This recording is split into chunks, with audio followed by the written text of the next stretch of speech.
जी अस्सलाम वालेकुम, मैं हूं रऊफ़ क्लास और आपके सामने नया वीडियो लाके के साथ हाजिर हूं। आपको जैसे कि पता है पिछले 24 घंटे में पाकिस्तान का नक्शा बदल चुका है। सियासी नक्शा जो है वो बड़े उसके ड्रामेटिक उसमें चेंज है। सबसे बड़ा बम शेल जो मैं कहूँगा वो आके गिरा है, वो पीएमएल नवाज़ पे गिरा है। बल्कि पीएमएल नवाज़ से ज़्यादा वहाँ पे लंदन में जो हेड ऑफिस है इनका, नवाज़ शरीफ साहब का, जहाँ पे दफ्तर में बैठते हैं, जो मेरी कुछ खबरें हैं, मेरी कुछ लोगों से वहाँ पे बात हुई है, वो ये बता रहे हैं कि सबसे ज़्यादा मायूसी, सबसे ज़्यादा डिजेक्शन, फ्रस्ट्रेशन जो है वो नवाज़ शरीफ साहब के कैंप में है। क्योंकि ये कैंप वो कैंप है जिसमें मरियम नवाज़ साहब हैं, जिसमें शायद खकान अब्बासी साहब हैं, इसहाक डार साहब हैं, बाकी लोग हैं। डे वन से वो इस बात के ख़िलाफ़ थे कि हमें नो कॉन्फिडेंस मोशन नहीं करनी चाहिए, हमें अपना अपना एंटी स्टैब्लिशमेंट जो स्टांस है उसको कायम रखना चाहिए। और जो इमरान खान साहब का अगेन जो भी बैगेज है, आप इसको आके इलेक्शन कराने की कोशिश करें, ना कि आप इसको कंटिन्यू कराने की कोशिश कीजिए। लेकिन फिर इस्टेब्लिशमेंट और आसिफ अली जरदारी और मौलाना फजल रहमान साहब जो हैं, उन्होंने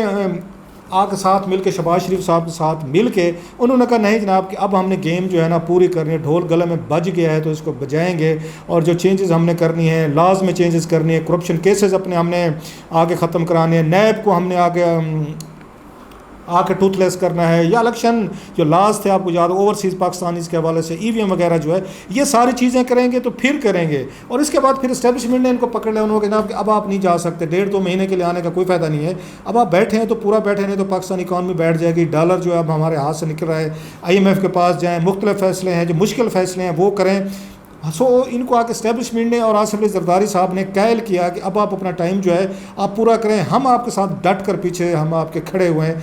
अगेन वो ये मतलब 2 दिन रीजनिंग थी, जिसके बाद नवाज शरीफ साहब एंड कंपनी जो है वो राज़ी हुए कि चलें ठीक है इसको कंटिन्यू करते। लेकिन मेन लालच उनके जहन में ये भी थी, अब वो ठीक है ये भोले बनने की कोशिश वो ज़रूर करेंगे कि देखें जी हमें उन्होंने फंसा लिया, हमें पता नहीं चला, हम बच्चे थे और हमसे ये उन्होंने चीज़ें करवा ली। मैं उनकी आज प्रेस कॉन्फ्रेंस सुन रहा था, मैं उस पर भी आता हूँ, बात करें कि इस्टेब्लिशमेंट कितने बुरे तरीके से फंस गई है। और नवाज शरीफ साहब जो अब आके नया क्या फ़ैसला करके बैठे हैं लंदन से, मेरी इतला ये है कि वो वापस आने के लिए तैयार हैं अपनी पार्टी बचाने के लिए। उनके पास आखिरी ट्रम्प कार्ड यही रह गया कि पाकिस्तान में शहबाज शरीफ और मरियम साहबा जो हैं वो चीज़ें मैनेज नहीं कर सकें, लिहाजा मुझे खुद आना पड़ेगा, चाहे जेल जाना पड़े और अपना केसेस भुगतने पड़े, ज़मानतें करवानी पड़े। लेकिन अब वो ये समझते हैं कि पार्टी बचानी है, अगर अगला इलेक्शन हमने लड़ना है तो नवाज शरीफ समझते हैं मुझे वापस आना पड़ेगा। इस पर तो मैं 1-2 मिनट में उसमें बाद में बात में आता हूँ। लेकिन वो ज़रा वो कर लें, क्या ये वाकई भोले थे, इनोसेंट थे और इनको नहीं पता चला, और इनकी पार्टी को जो इतनी बड़ी शॉकिंग इनको डिफीट हुई। और जो मुझे याद पड़ता है 2002 के जनरल मुशर्रफ के दौर में जब इलेक्शन हुए थे, वो तो चल समझ में आती है, जनरल मुशर्रफ बैठे थे, पार्टी तोड़ दी गई थी, क्यों लीग बन गई थी, तो उस वक्त तो अंडरस्टैंडेबल था। अगेन नवाज शरीफ साहब इस मुल्क में नहीं थे, कोई भी नहीं था, शरीफ फैमिली का कोई बंदा नहीं था, इसके बावजूद उन्होंने 19-20 सीटें उसको निकाल ली थी और सर्वाइव कर गए थे। लेकिन अब जो ब्लो लगा है इनको सीटें जो गई हैं इनसे निकली हैं, जो 15 सीटें इमरान खान साहब की पार्टी ने जीती हैं, वो इनसे हज़म नहीं हो रही 2 रीज़न की वजह से। एक तो प्राइम मिनिस्टर ऑफ पाकिस्तान खुद ही उसमें शरीफ फैमिली के उनके वो थे, वहाँ पे शहबाज शरीफ साहब बैठे, वज़ीर आज़म आप खुद हैं, और फिर वज़ीर आला भी आप खुद हैं जिस सूबे में इलेक्शन हो रहे, हमजा शहबाज जो हैं। इसके बावजूद आप इलेक्शन हार जाए, लाहौर से हार जाए, चले बाकी चीज़ें तो अपनी जगह पर होंगे, लाहौर से इलेक्शन हार जाए, ये चीज़ जो है उनको हज़म नहीं हो रही। लाहौर वाली सीट उन्हें बड़ी प्यारी है, जैसे माँ अपनी को 2-3 बच्चे या एक आध बच्चा बड़ा प्यारा होता है, तो सेम जो है लाहौर उनको बड़ा प्यारा है कि हम यहाँ से कैसे हार सकते। ये जो इसके पीछे जो उनकी एक उनको फील होता है, जो पार्टी के अंदर से रिएक्शन है, वो ये समझते हैं कि 3.5 साल तक मेहनत हमने की है। वो कहता है मेहनत करे फाख्ता भी अंडे खाएं कवे, कि हमने यहाँ एंटी स्टैब्लिशमेंट स्टांस लिया हुआ था, मरियम साहब ने लिया हुआ था, नवाज शरीफ साहब ने लिया हुआ था, और इमरान खान साहब उस वक्त स्टैब्लिशमेंट को डिफेंड करते थे। हमने लोगों के अंदर उनका ख्याल मैं बता रहा हूँ, जो आज मैंने उनकी आके प्रेस कॉन्फ्रेंस भी सुनी, जवेद लतीफ़ साहब की आप भी नहीं सुनी हुई, वो बेसिकली जवेद लतीफ़ साहब ये नवाज शरीफ साहब का जहन बोल रहे हैं, वो मरियम नवाज साहबा का जहन बोल रहे हैं, लिहाजा उनकी बातों को सीरियस लें। वो जो बातें कह रहे हैं कि पार्टी के अंदर अपनी एक लड़ाई शुरू हो गई है, जो ग्रुप्स से जो ऑलरेडी वो अंडर उसमें थे, अंडर करंट थे, या अंडर एक होते हैं अंडर द टेबल कह लें, या आपस में उनकी ड्राइंग रूम या कमरों तक लड़ाई हो रही थी। अब वो लड़ाई जो है ओपन में आ गई है, और दोनों ने एक दूसरे को एक्यूज़ करना शुरू कर दिया कि हम तो कहते थे कि इस पंगे में ना पड़े, ना फंसें, आखिर आपने अपने आप को फंसा लिया है। वो ये समझते हैं कि हमने 3.5 साल मेहनत की, हमने यहाँ पे इस्टेब्लिशमेंट का जो रोल था जो पॉलिटिक्स में, वो हमने एक्सपोज किया, हमने लोगों को आके एजुकेट कि स्पेशली पंजाब का ये वोटर जो है उसको एजुकेट करना, एंटी इस्टेब्लिशमेंट जाना, ये बड़ा मुश्किल सा काम था जो उन्होंने कि सिंध या बलूचिस्तान में तो चलो बात समझ में आती है, KP में भी उसमें चलती थी। पंजाब में जो रिसेंट ईयर्स में जो वेव आई है और पाकिस्तान आर्मी का ज़्यादा, क्योंकि वहीं से रिक्रूटमेंट होती है, तो उनके लिए बड़ा एक मुश्किल काम था कि हर दूसरी फैमिली में का, वो कहते हैं सेंट्रल पंजाब स्पेशली जो है या नॉर्थ जो है, यहाँ पे हर दूसरी फैमिली का कोई ना कोई बंदा आर्मी में है। सो उनका आके एस्टेब्लिशमेंट को टारगेट करना, लोगों को आके उनके खिलाफ खड़ा करना, अपना पॉलिटिकल बयानिया बनाना, ये वो समझते हमारा क्रेडिट था। जो हमने सारा क्रेडिट जो 3 महीनों में ख़त्म कर दिया, जो काम हमने 3.5 साल में मेहनत की थी और हमने अपने जो रोल था उसका आर्मी का हुकूमतें गिराने में, बनाने में, ये मैनूवरिंग करने में, मैनेजमेंट करने में, वो हमने जब उसको पक किया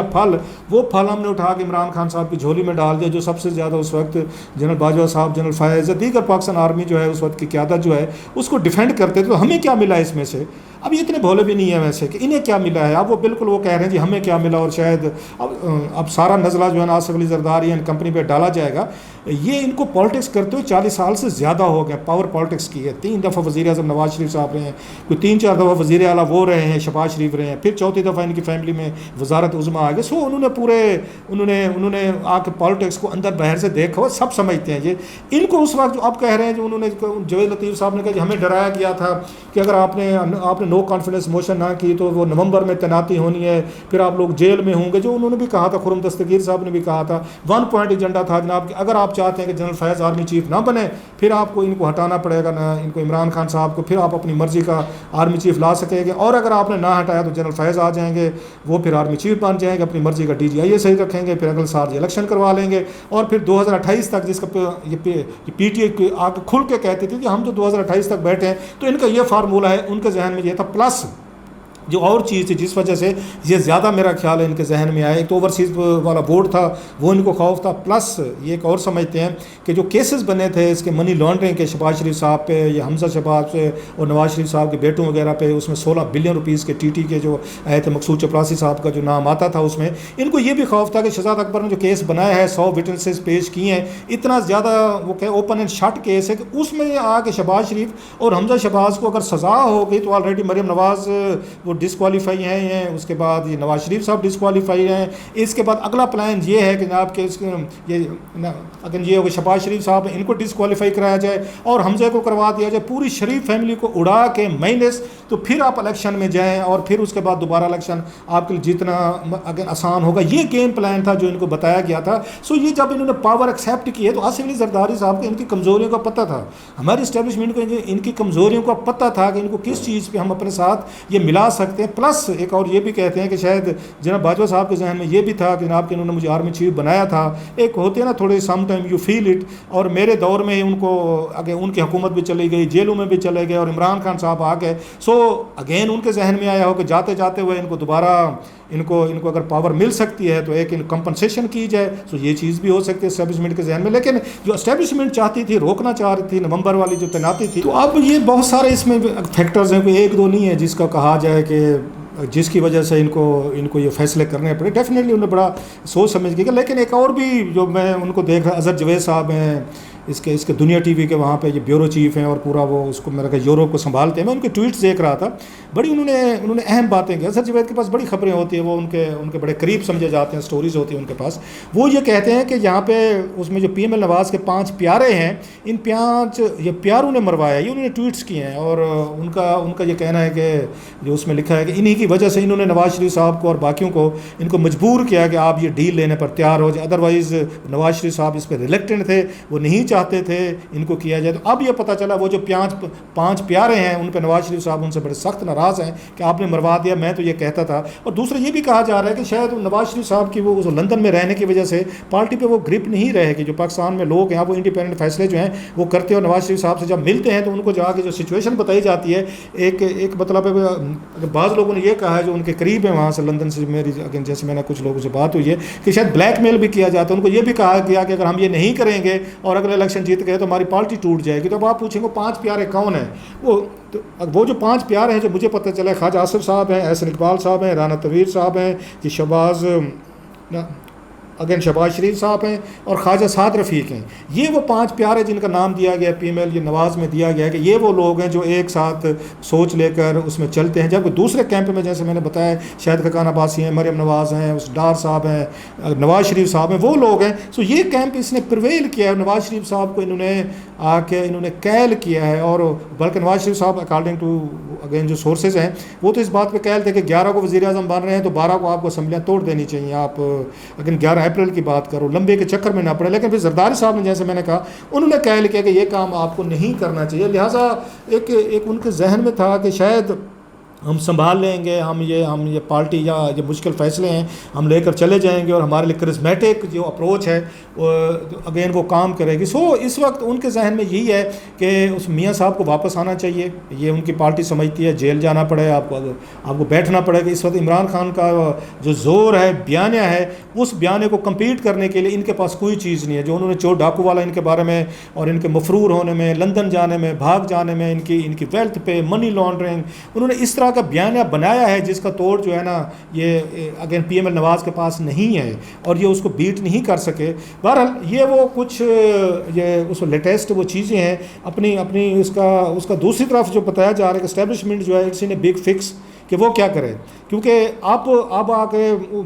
एक उस फौरी तौर पर अगर ये इलेक्शन करवाते हैं और उसमें अगर शहबाज शरीफ साहब को कहा जाता है कि इलेक्शन करवाएं, अगर तो भी मुश्किल है कि फिर IMF की डील है, वो आपने उनसे डील लेनी है, पॉलिटिकल टर्माइल होती है, बड़ी मुश्किल से आपकी उनसे कोई बातचीत हो रही है, वो आपके लिए प्रॉब्लम है कि नए इलेक्शन कैसे करवाएं। फिर नए इलेक्शन के बाद अगर इमरान खान साहब दोबारा जीत के आ जाते हैं तो फिर इस्टेब्लिशमेंट मौजूदा जो हमारी मिलिट्री इस्टेब्लिशमेंट है उसका और हमारी पोलिटिकल वो जो क़यादत होगी, नई क़यादत होगी, इमरान खान साहब ये कैसे चल पाएंगे। सो उनके लिए बहुत कुछ सोचने का है। प्लस अभी जो मेन फोकस आ रहा है वो पंजाब पे आ रहा है कि पंजाब में 22 को क्या करेंगे, कैसे बंदे पूरे करेंगे। एक हाल तो ये है कि आप उनको दावत दें, PTA को आएँ जी कि आप आएँ और अपना नॉमिनेट करें। दूसरा ये है नहीं जनाब आप उसमें रजिस्ट करें। रजिस्ट किस बुनियाद पर करें, दोबारा उन्हीं चक्कर में पड़ जाएँ कि उनके बंदे तोड़ने की कोशिश करें और फिर वही लाइन दैन कुछ लोग उसमें सुना जा रहा है फॉरवर्ड ग्रुप बना लिया जाए, अगर वोटिंग वाले दिन वो ना जाए, फिर नया एक रोला पड़ाया जाए, फिर इलेक्शन हो, फिर उनके खिलाफ जाके आप रेफरेंसेस वगैरह ये फाइल करें। सो PML नवाज़ जो है इस वक्त मेरा ख्याल है बहुत बड़े क्राइसिस का शिकार है और उन्हें कुछ समझ नहीं आ रही।